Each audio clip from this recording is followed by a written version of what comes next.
demarcation from the 18th to the 19th century. It really depends on who is interpreting the pieces, what their native language is, what decade they are looking back to.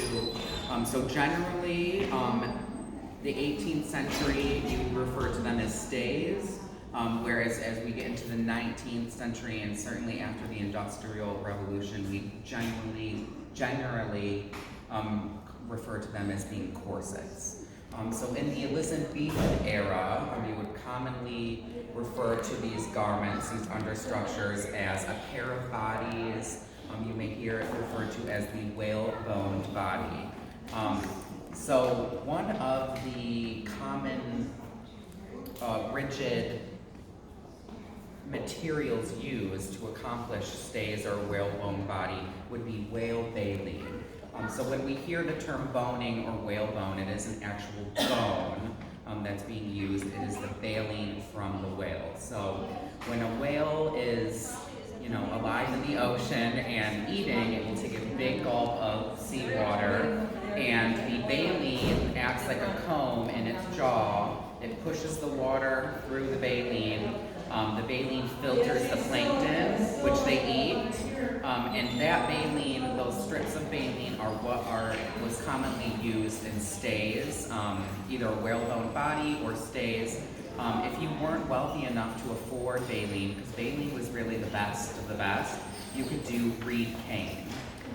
So both reed cane and whale baleen would react with the heat and the moisture of your body, and slowly, the more you would wear it, would slowly mold your torso.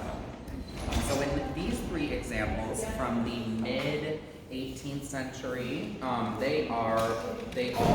three of these stays use whale baleen as the boning, the rigid element of the stays.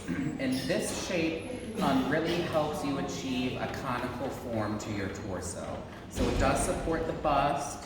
It does a little bit of taking in at the waist, but as far as tightening or decreasing the circumference of your waist, that's not really what you're going to achieve with these stays, or really what you were looking for at this point in history.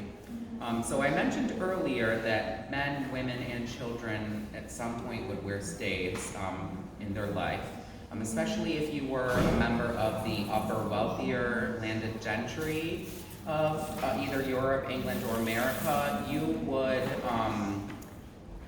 men or boys and girls alike would be put into stays or corsetry to aid in the development of what they determined to be the proper deportment or pedestrianism of that era. So the way we teach kids to walk nowadays in shoes, that's how they felt about corsetry.